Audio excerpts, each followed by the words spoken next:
छोटी सी स्टोरी है बजरंगबली और बाली की। तो बाली के पास ऐसा वरदान था कि वो जिससे भी लड़ेगा, जिसके सामने जो भी लड़ने आएगा, उसकी आधी शक्तियां बाली में आ जाती थी।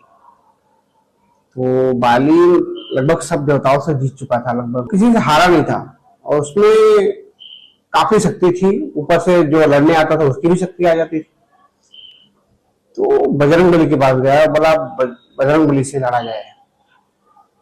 तो बजरंगबली शाम के टाइम था, जाप कर रहे थे राम नाम का, और ये गया, बोला बजरंगबली मुझे आपसे लड़ना है, युद्ध करना है।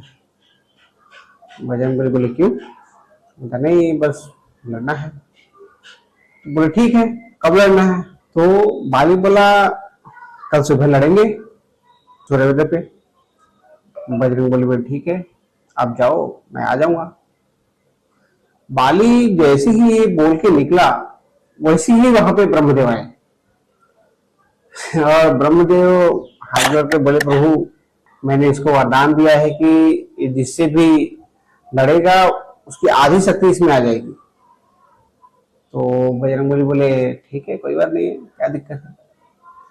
तो बोले नहीं नहीं प्रभु, एक्चुअली मुझे आपसे कुछ चाहिए, कुछ मांगने आया हूँ।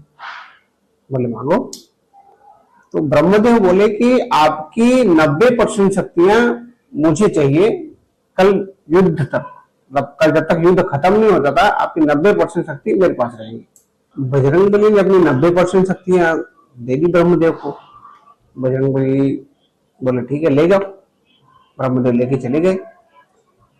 अब दूसरे दिन बाली तैयार था, मतलब उसको पूरा उम्मीद था कि युद्ध तो मैं ही जीतूंगा, क्योंकि मेरी खुद की शक्तियां इतनी पावरफुल है, ऊपर से बजरंगबली की भी शक्ति आ जाएगी आधी, तो फिर बजरंगबली को तो हारना ही है।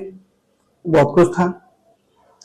जैसे ही बजरंगबली बाली के सामने पहुंचे, तो उनकी शक्तियां बाली में जानी शुरू हो गई। और बाली को ऐसा लगा कि भाई अब पावर बढ़ रहा है मेरा। बहुत एक बार बहुत खुश हो गया हो कि अब पावर बढ़ रहा है। और थोड़ा जैसे ही और थोड़ा नजदीक गया बजरंगबली के, तो उसको लगने लगा कि पावर ज्यादा होने लगा, मतलब उसकी नसें एकदम टाइट हो गई। और थोड़ा कुछ क्षण और गए, कुछ समय, तो उसको लगा कि अब नसें फट जाएंगी। तो वो हैरान रह गया कि मतलब अभी तो सामने आया हूं और मुझे ऐसे क्यों लग रहा है कि मेरी नसें फट जाएंगी अब। बाली हैरान रह गया कि ये क्या